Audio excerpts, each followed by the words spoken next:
Hello students, जैसा कि previous video में मैंने आपको बताया था कि लीनियर इक्वेशंस क्या होते हैं, पेयर ऑफ लीनियर इक्वेशन क्या होते हैं एंड कितने टाइप के होते हैं, मतलब मेथड क्या होते हैं जैसे हम सॉल्व करते हैं लीनियर इक्वेशंस को।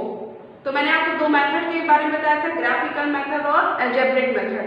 अब हम यहाँ पे एक्सरसाइज 3.1 को स्टार्ट कर रहे हैं, जिसका फर्स्ट क्वेश्चन है हमारा, Aftab tales his daughter, Aftab अपनी डॉटर से कहता है 7 years ago, 7 साल पहले, I was 7 times as old as you were then। मतलब आज से 7 years ago वो अपनी डॉटर से कितना बड़ा था, 7 टाइम, जितने साल की वो थी उससे वो 7 टाइम बड़ा था। Also 3 years from now, 3 साल बाद, अब से 3 साल बाद, I shall be 3 times as old as you will be। और आज से 3 साल बाद मैं तुम्हारी एज जो अभी है उसका मैं क्या होगा, 3 गुना रहूंगा। Represent this solution algebraically and graphically. इस सॉल्यूशन को आप अलजेब्रिकली हमको रिप्रेजेंट करना है और ग्राफिकली रिप्रेजेंट करना है। तो देखिए इस क्वेश्चन को हम करेंगे कैसे। Let present age of Aftab is equal to x here, and let present age of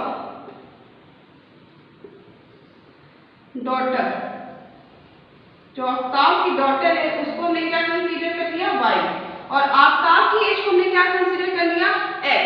अब हम पहले अलजेब्रिकली सॉल्यूशन फाइंड करते हैं, तो हमें इक्वेशन मिल गया, क्योंकि अलजेब्रिकली जब हमें मिल जाएगा तभी हम ग्राफिकली फाइंड करेंगे। तो देखिए प्रेजेंट एज मैंने आफ्ताब की कंसीडर कर ली x है, और डॉटर की प्रेजेंट एज कंसीडर कर ली क्या है, y। अकॉर्डिंग टू क्वेश्चन पे आते हैं 7 years ago, कितने साल की पहले की बात हो रही है, 7 साल पहले की। और आफ्ताब क्या कह रहा है, I was 7 times as old as you were then। मैं तुमसे कितने साल बड़ा था, 7 साल बड़ा था। कितने साल पहले, 7 years before। तो जब बिफोर की बात होती है तो हम क्या करते हैं, माइनस करते हैं। तो देखिए अब एक चीज यहाँ पे आप देखेंगे कि अब अगर आप चाहें तो डायरेक्ट करके, नहीं तो आप ऐसे भी कर सकते हैं। 7 years ago, 7 years ago find कर रहे हैं क्या, एज ऑफ आफ्ताब। तो 7 year, अब जब आफ्ताब की करेंट एज कितनी है, x है, तो 7 year ago आफ्ताब की एज क्या हो रही है, x माइनस 7, और एज ऑफ हिज डॉटर, और उसके डॉटर की एज कितनी होगी, 7 year ago। तो देखिए करेंट एज डॉटर की कितनी है, y है, तो 7 year ago उसकी एज कितनी हो जाएगी, y माइनस 7। अब हम क्वेश्चन पे आते हैं। क्वेश्चन क्या कह रहा है कि 7 year ago जो आफ्ताब की एज है वो क्या है, 7 टाइम्स है, किससे, डॉटर की एज की, तो ये y माइनस 7 हो गया हमारा। तो अब इसको हम जब सॉल्व करेंगे तो देखिए x minus 7 as it is, ये मल्टीप्लाई करके 7y माइनस 49 हो गया। अब 7y लेफ्ट साइड में आएगा तो ये क्या हो जाएगा, x minus 7y is equal to minus 49 as it is है, और ये माइनस 7 जब राइट साइड में जाएगा तो इसका साइन क्या हो जाएगा, चेंज हो जाएगा, क्या हो जाएगा, प्लस 7। तो हमें फाइनली रिजल्ट क्या मिला, इसके रिजल्ट को मैं यहाँ लिख रही हूँ, क्या मिला हमें। तो देखिए ये क्या है, x माइनस 7y, तो ये x minus 7y as it is है, is equal to minus 49 plus 7 है, तो माइनस 49 प्लस 7 रिजल्ट क्या मिलेगा, माइनस 42। तो ये हमने 7 year ago की कंडीशन को सॉल्व कर दिया और इसको मान लिया क्या, इक्वेशन नंबर 1। तो हमें एक अलजेब्रिक सॉल्यूशन मिल गया। अब हम क्या करेंगे, आफ्टर 7 year की बात करेंगे। तो देखिए यहाँ पे क्या है, ऑल्सो 3 years from now, अब से 3 साल बाद की बात कर रहा है, तो हम क्या लिखेंगे, आफ्टर, यहाँ पे मेंशन कर दे रही हूं मैं, आफ्टर 3 years, 3 साल बाद। अब अभी तक कंडीशन क्या थी, 7 years ago की कंडीशन थी, तो हमने फाइंड किया, हमें एक अलजेब्रिक सॉल्यूशन मिल गया। अब हम आफ्टर 3 years, 3 साल बाद वाली कंडीशन पे देखते हैं। तो एज ऑफ आफ्ताब क्या हो जाएगी, जब करेंट एज हमारी x है तो आफ्टर 3 ईयर्स प्लस होता है। देखिए ये हमेशा माइंड में रखिएगा, जब बिफोर की बात होती है तो वो माइनस होती है एज, और आफ्टर की बात होती है तो एज में क्या होता है, प्लस होता है। तो एज ऑफ आफ्टर 3 ईयर्स क्या हो जाएगी, x + 3, और एज ऑफ डॉटर, उसकी डॉटर की एज क्या हो जाएगी, करंट एज है y, तो आफ्टर 3 ईयर की बात हो रही है तो +3 हो जाएगा उसमें। अब अकॉर्डिंग टू क्वेश्चन देखते हैं, ऑल्सो 3 ईयर्स फ्रॉम नाउ, हमने 3 ईयर्स के बाद क्या एज होगी तो निकाल दिया है। आई शैल बी 3 टाइम्स, मतलब आफ्ताब बोलता है मैं अपनी बेटी की एज का क्या होगा, 3 गुना होगा, तो क्या होगा 3 टाइम्स। तो आफ्ताब की एज कितनी है, x + 3, और उसकी बेटी की एज कितनी है, y + 3, तो इसका क्या हो जाएगा, ये 3 टाइम्स हो जाता है। तो देखिए इसको सॉल्व करेंगे तो x + 3 = क्या होगा, 3y + 9, 3 का मल्टीप्लिकेशन y में हुआ 3y + 3 3 = 9, तो x as it is 3y आपका इस लेफ्ट साइड में आएगा तो प्लस में है, लेफ्ट साइड में आएगा तो माइनस हो जाएगा। ये 9 एज इट इज है, +3 राइट साइड में जाएगा तो ये माइनस हो जाएगा। तो इसका रिजल्ट मैं यहाँ लिख रही हूँ, क्या मिला हमको, ये मिला x - 3y = 9 - 3 क्या मिल गया हमको, 6। तो ये हमको यहाँ पे मिल गई क्या, आफ्टर 3 ईयर्स वाली कंडीशन। तो ये इसको हम कंसीडर कर लेते हैं क्या, इक्वेशन नंबर 2। तो ये जो हमें स्टेटमेंट दिया गया था, इस स्टेटमेंट को हमने अलजेब्रिकली सॉल्व किया, जिसमें हमें 2 इक्वेशंस मिल गए, एक इक्वेशन नंबर 1, एक इक्वेशन नंबर 2। अब इसको हम सॉल्व करेंगे ग्राफिकली। ग्राफिकली सॉल्व करने के लिए देखिए आप चाहे तो इसका स्क्रीनशॉट ले लीजिए। आप लोगों ने इसका स्क्रीनशॉट ले लिया होगा। अब मैं इसको ग्राफिकली सॉल्व करके बताती हूँ कि ये कैसे हम सॉल्व करेंगे। तो देखिए ग्राफिकली हम कैसे सॉल्व करेंगे, जो अलजेब्रिकली हमको 2 इक्वेशन मिले उनको पहले लिख लूँ। फर्स्ट इक्वेशन मिला x - 7y = -42, ये इक्वेशन 1 है हमारा, और सेकंड इक्वेशन क्या है हमारा, सेकंड इक्वेशन है x - 3y = 6, ये इक्वेशन नंबर 2 है। अब इसको हम कैसे सॉल्व करेंगे, ग्राफिकली सॉल्व करेंगे। तो देखिए ग्राफिकली कैसे सॉल्व करते हैं।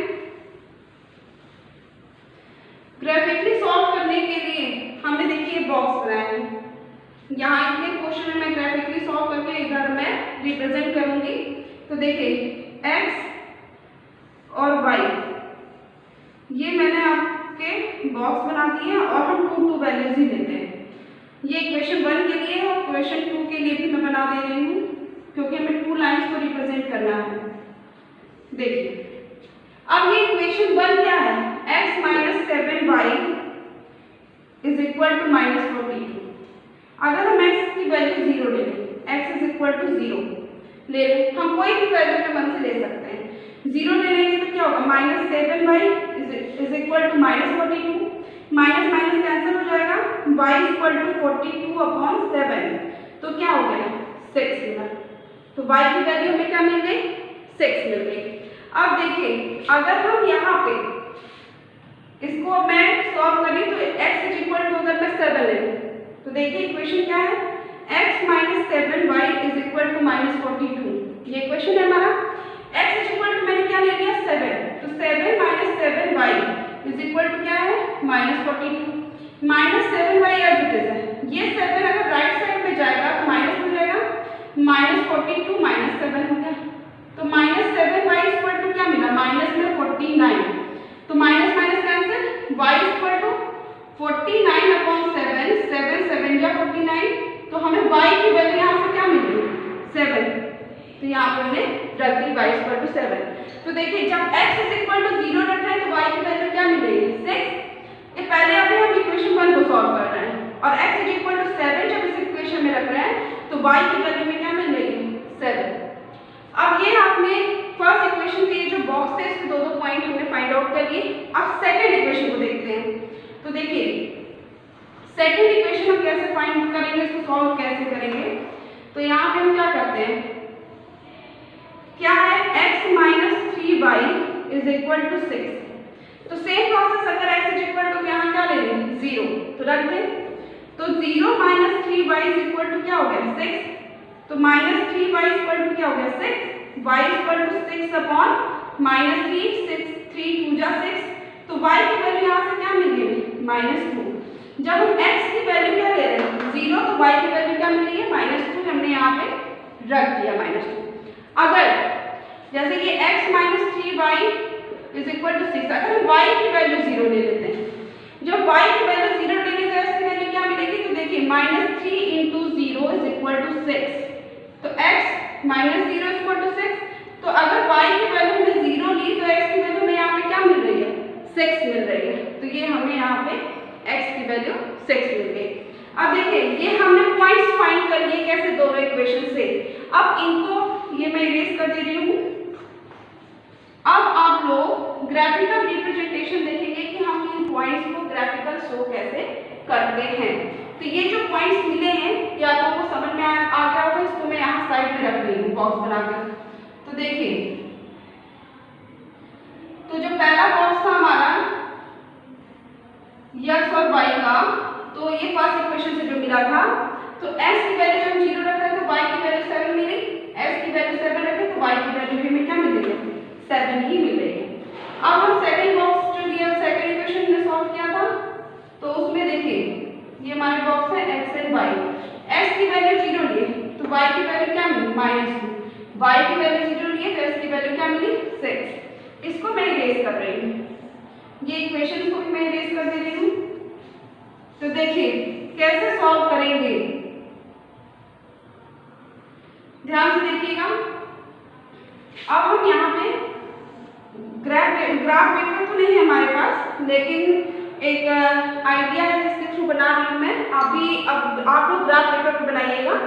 तो देखिए ये हमने यहाँ पे लाइंस ड्रॉ कर ली, ये हमारा x एक्सिस होता है और ये क्या होता है y एक्सिस होता है, ठीक है। तो पहले हम चेक कर लेते हैं x एक्सिस y एक्सिस पे देखिए मैक्सिमम नंबर क्या है 7, x एक्सिस पे मैक्सिमम नंबर क्या है 7। तो हम यहाँ पे क्या करेंगे, एक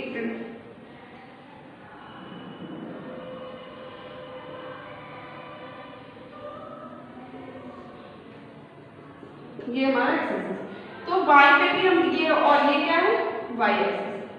तो देखिए हमने लिया ये 1 2 3 4 5 6 और ये क्या डिनोट कर रहा है 7। ये एक आप लोग ग्राफ पेपर पे इसको ड्रॉ कर लीजिएगा। देखिए ये क्या होगा -1 -2 -3 -4 -5 -6 और लास्ट में क्या है -7। राइट साइड ये 0 होता है और राइट साइड में पॉजिटिव नंबर्स होंगे 1 2 3 4 5 6 7 और लेफ्ट साइड में नेगेटिव नंबर्स -1 -2 -3 -4 -5 -6 एंड -7। ये हमने बना दिया ग्राफ पेपर पे। अब हम अपनी लाइंस को ड्रॉ करेंगे। कैसे करेंगे देखिए, x की वैल्यू 0 है तो देखिए नंबर लाइंस, जैसे अगर y की वैल्यू 0 होगी तो हम किस पे शो करेंगे y एक्सिस। ध्यान से समझिएगा बात को, अगर y की वैल्यू 0 होगी तो हम नंबर लाइन पे 0 कंसीडर करेंगे और x की वैल्यू 0 होगी तो x एक्सिस पे 0 कंसीडर करेंगे। तो जब x की वैल्यू 0 और y की वैल्यू क्या है 6, तो देखिए ये पॉइंट जो होगा ये क्या होगा 0 एंड 6 को शो करेगा। देखिए ये y एक्सिस पे ये पॉइंट क्या है, यहाँ पे x क्या है y एक्सिस पे x 0 होता है और x एक्सिस पे क्या होता है y 0 होता है। तो ये 0 6 हमने यहाँ पे शो कर दिया। ये y एक्सिस पे पॉइंट था हमारा 6 का और इस 6 पॉइंट पे जो है x की वैल्यू हमारी क्या होगी 0, तो ये 0 6 हो गया।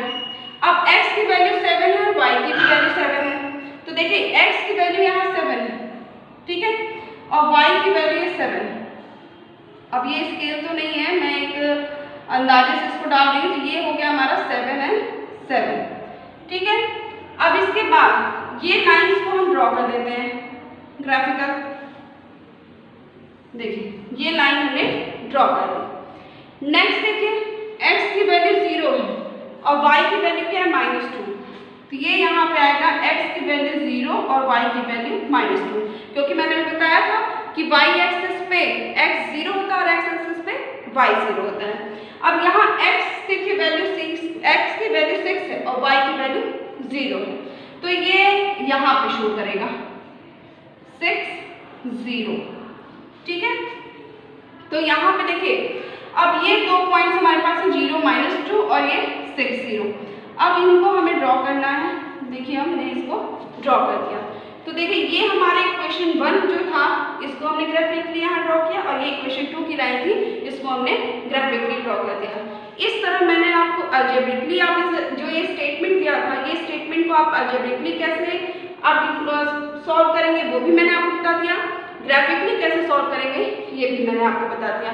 इन केस अगर आपको अभी भी कोई कंफ्यूजन होगा तो आप मुझे कमेंट बॉक्स में मैसेज डालिएगा, फिर देन नेक्स्ट वीडियोस में मैं आपको उस कंफ्यूजन को दूर करूँगी।